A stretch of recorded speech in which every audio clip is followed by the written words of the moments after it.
Saint Patrick escaped slavery, then chose to go back. The decision that shook history. The boat was already moving when Patrick stopped looking at the horizon. Behind him, the Irish coastline was fading. Not fast enough. He had spent 6 years waiting for this. 6 years of wind and cold and radical isolation.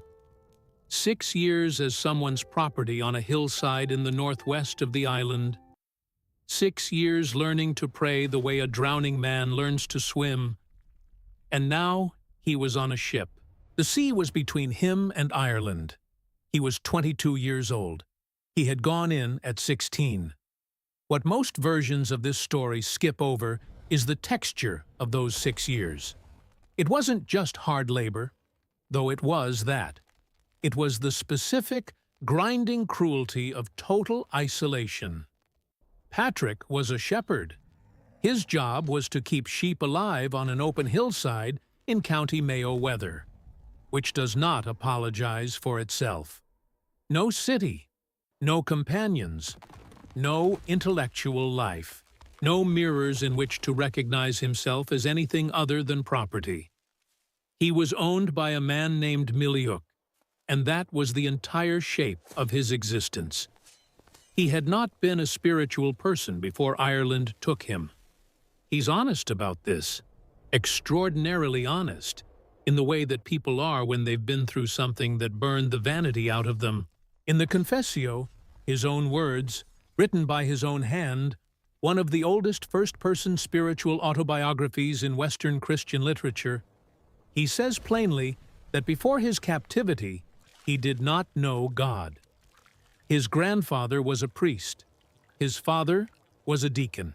Patrick had grown up in the comfortable shell of inherited religion, the kind where the externals are present and the interior is hollow. Ireland hollowed out the shell, and something moved in.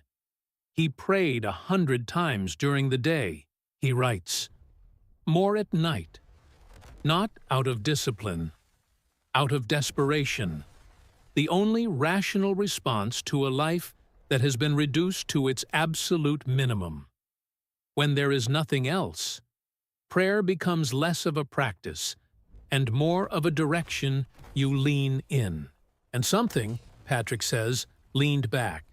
Now stop there, because that detail, something leaned back, is the theological hinge that holds this entire story together. Patrick doesn't say he found religion. He says something answered, specifically with instructions. After 6 years, the voice told him to run. It told him a ship was waiting on the southeastern coast, 200 miles away. It told him the crew would take him 200 miles through 5th century Ireland. No roads he controlled, no money, no allies, a runaway slave. And in Irish law, that had real consequences. But the voice was specific enough that Patrick moved on it. And here's the thing. The ship was there. The captain initially refused him. Patrick had nothing to offer, but he hadn't even finished praying about the refusal when the crew called him back. He writes this with no dramatic embellishment, just the bare fact, stated almost matter-of-factly by a man who had long since stopped being surprised when the thing the voice described turned out to be real. He got on the ship, 3 days at sea, then 28 days walking through uninhabited land before reaching civilization. He made it home to Britain. He was free. And then the voice came back. Not immediately. He had years first. He reunited with his parents, who received him, he writes, as a son. He began the serious theological education he'd neglected as a boy. He was building a life. He was doing everything a survivor is supposed to do. Moving forward, building up, letting the past recede. And then one night, he dreamed. A man named Victoricus appeared, carrying letters. He handed one to Patrick. The letter was titled, in Patrick's own Latin, Vox Hiberionicum, The Voice of the Irish. Patrick opened it, and what came out was sound. Voices of the Irish people, the people who had enslaved him, calling to him. And what they said: "We beg you, holy youth, come and walk among us once more." Patrick woke up, and here is the moment that I want you to sit inside, because this is the center of everything. What was being asked of him was not abstract. It was not vague or symbolic or safely metaphorical. A specific request to return, voluntarily, by choice, to the island that had stolen his adolescence, to the culture that had made him nobody, to the land where his body had been someone else's equipment. What would you do with that dream? Most of us have very sophisticated internal machinery for reinterpreting things we don't want to hear. We'd find the symbolic meaning. We'd decide it was about the Irish community here, in Britain, or about praying for them from a safe distance, or writing about them. We'd find a version of the call that didn't require us to walk back into the geography of our worst years. Patrick knew it was literal, and even he didn't go right away. Here's the part of the story that the holiday version always cuts. Between the dream and the departure, there was a long, humiliating stretch of preparation, resistance, and what looks, from the outside, like failure. Patrick went to the church. He wanted to be trained, properly ordained, officially sent. He didn't want to go as a rogue with a dream. He wanted to go as a legitimate missionary with the backing of ecclesiastical authority. The church hesitated. His Latin was imperfect. He apologizes for it repeatedly in the Confessio, with a defensiveness that still reads as raw after 15 centuries. He was older than the typical ordinand. He had no powerful patrons, no prestigious lineage, and at the most critical moment of his candidacy, while he was being evaluated for the mission he'd been carrying in his chest for years, a close friend disclosed a sin that Patrick had confessed to him privately, long before, in the unguarded vulnerability of a younger man. It became a public scandal. It nearly ended everything. Patrick describes this in the Confessio with a grief that is not curated. He says he felt like a stone thrown in deep mud, not just rejected, buried, like everything the suffering had built in him.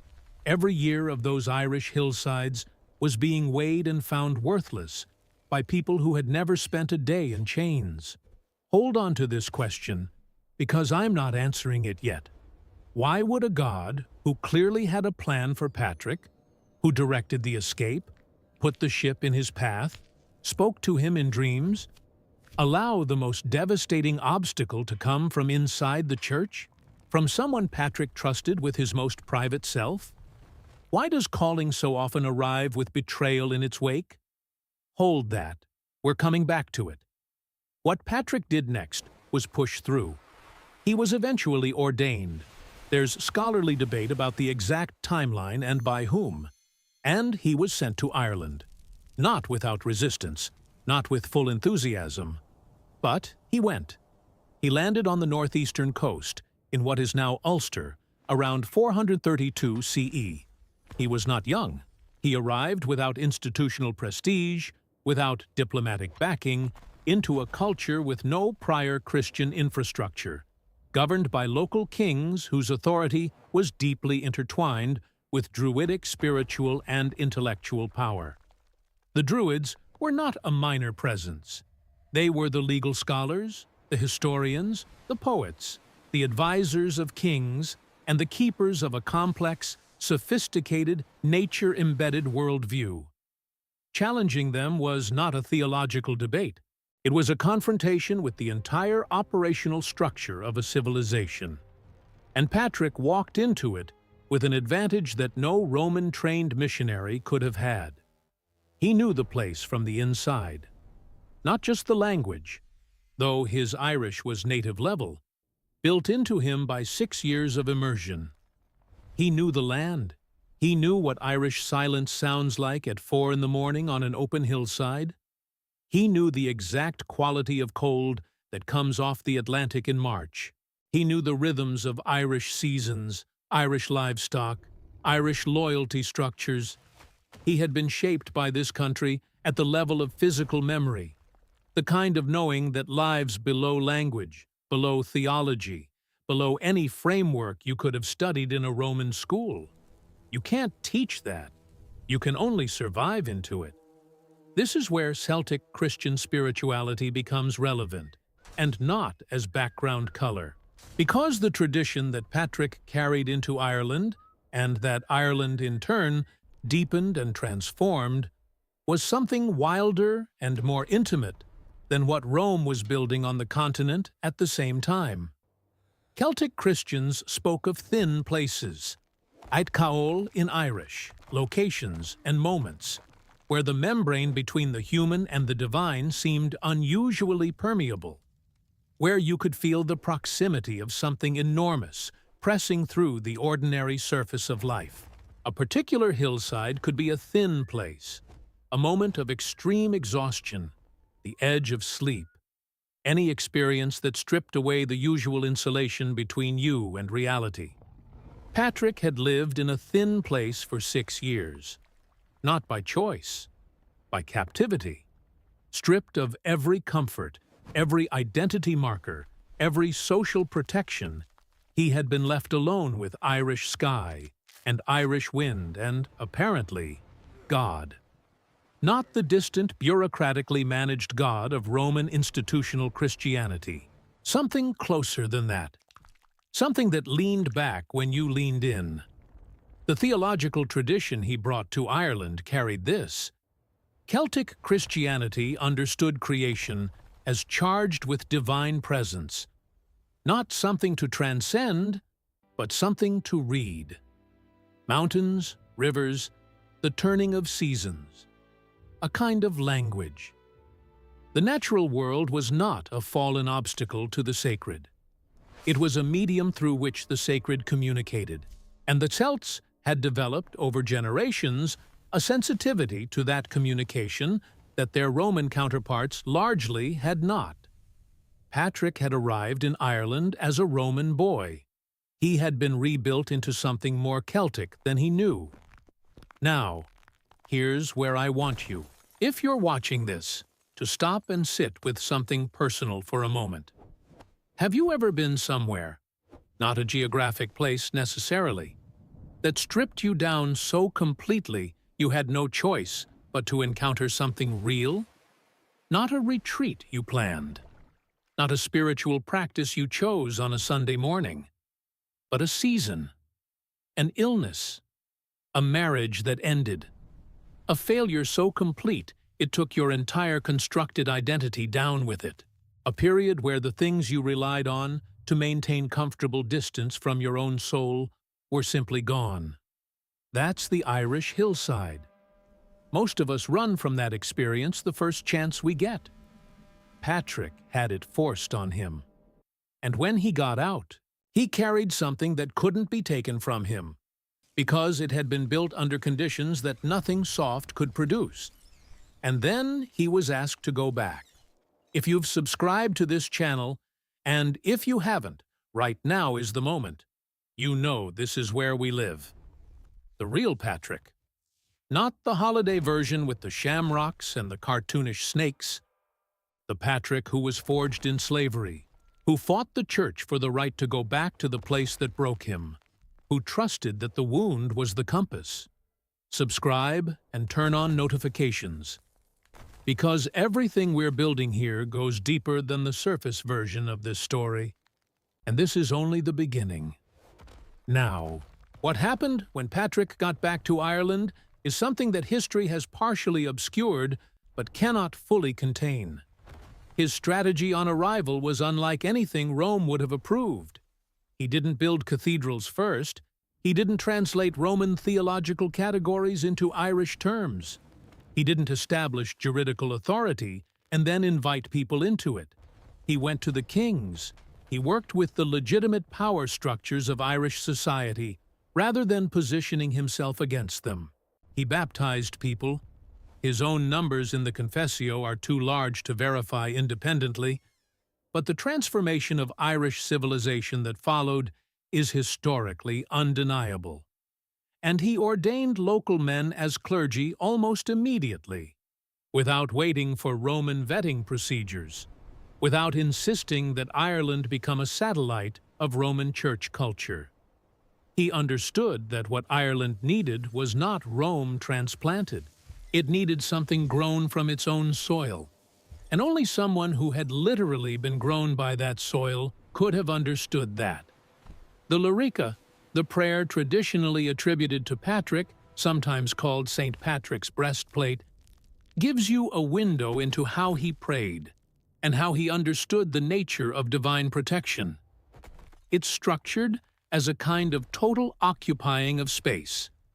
Christ before me, behind me, above me, below me, at my right hand, at my left, in the heart of every person who loves me. Even, remarkably, in the mouth of those who wish me harm. That's not the prayer of someone managing their faith from a safe distance. That's the prayer of someone who has decided to live inside divine presence, the way you live inside weather, surrounded by it, permeated by it, unable to step outside it, even if you wanted to. He had learned to pray like that on an Irish hillside, in chains, alone. And here's what I've been building toward this entire time, because this is the thing that most history will mention, but never quite say out loud. Patrick's scars were his credentials, not metaphorically, mechanically. The 6 years of slavery were not a detour that God rerouted around. They were the preparation, the specific equipment, the language, the cultural intimacy, the knowledge of the land, the learned capacity for radical dependence on God, that the mission required. No Roman-trained missionary could have done what Patrick did, because no Roman-trained missionary had been made, at the cellular level, by Ireland. The church almost turned him away because of his past.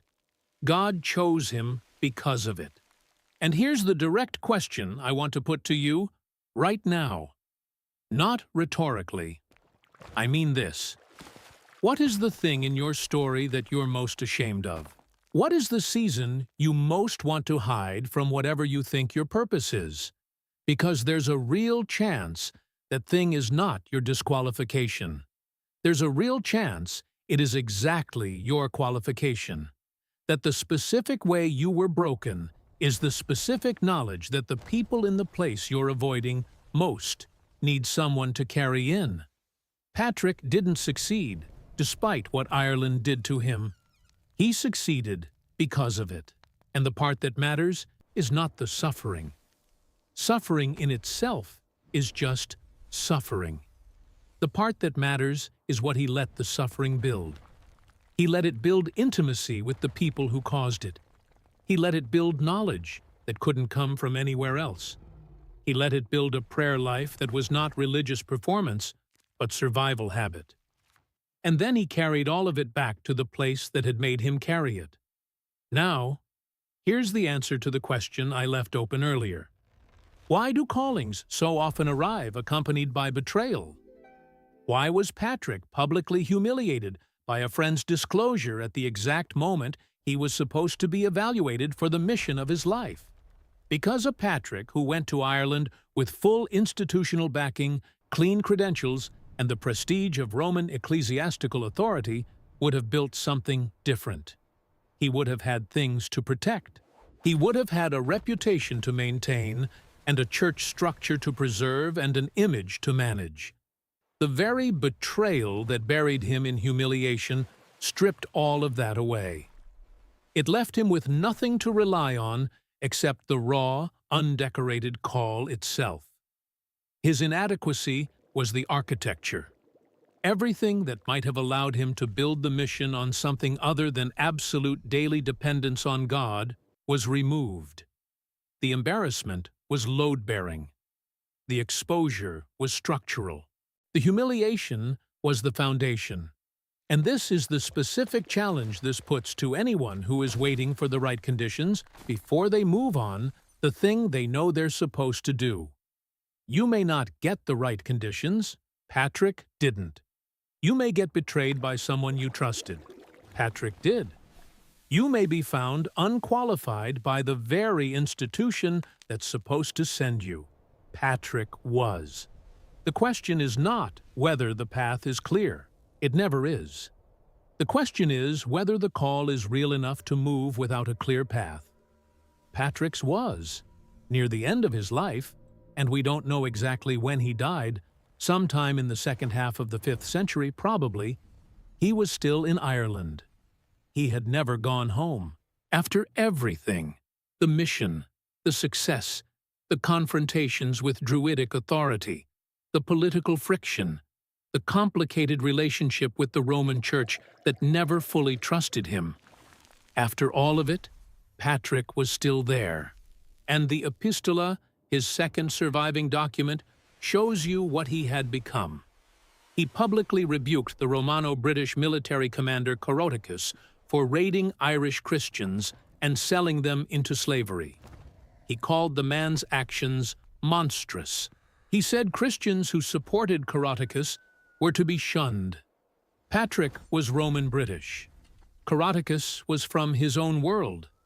A man Patrick technically shared more cultural DNA with than he did with any of the Irish. And Patrick defended the Irish people against the violence of his own culture, at real social cost to himself.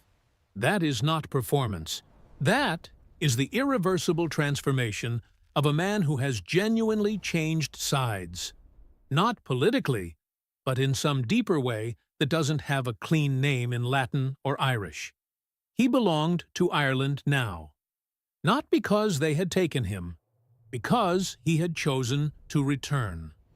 The Celtic tradition had a concept, peregrinatio, that gets translated as pilgrimage but doesn't quite cover it.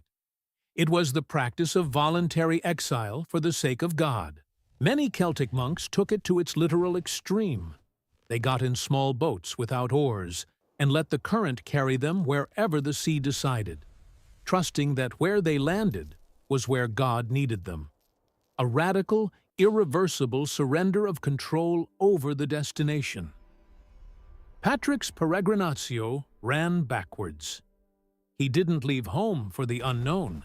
He went back to the known, the most terrifyingly, specifically known place in his entire life, carrying in his hands the only things that hadn't been taken from him: a God he'd met in chains, a language he'd learned as property, and a love that had no rational explanation. And the island that enslaved him became, within 2 centuries, the island that kept the lights on when Rome fell apart. Irish monks, men formed in the tradition Patrick planted, sailed back to the continent carrying classical and Christian learning, preserved in the one place the empire had never controlled. The island the Romans had dismissed as barely worth discussing became the place that relit Western civilization. The slave's prison became the lighthouse. That's what one man's return trip did. And it started with a dream he couldn't stop hearing, a call he couldn't rationalize away, and a decision to trust that the wound knew the way. Your scars know the way, too. The question is whether you're ready to follow them. Lord, I don't have clean hands. I've spent years putting distance between myself and the places that broke me. But I hear it. That low, patient pull towards something I keep walking past. The voice that doesn't get louder, just more persistent. Give me the courage Patrick had. Not the courage to be fearless. The courage to go back afraid. To trust that the wound knows the way. That you were there in the dark season, even when I felt nothing. Take what was done to me. Make it useful. Take where I was broken. Make it a door. I'm done running from what you put in my hands. Amen.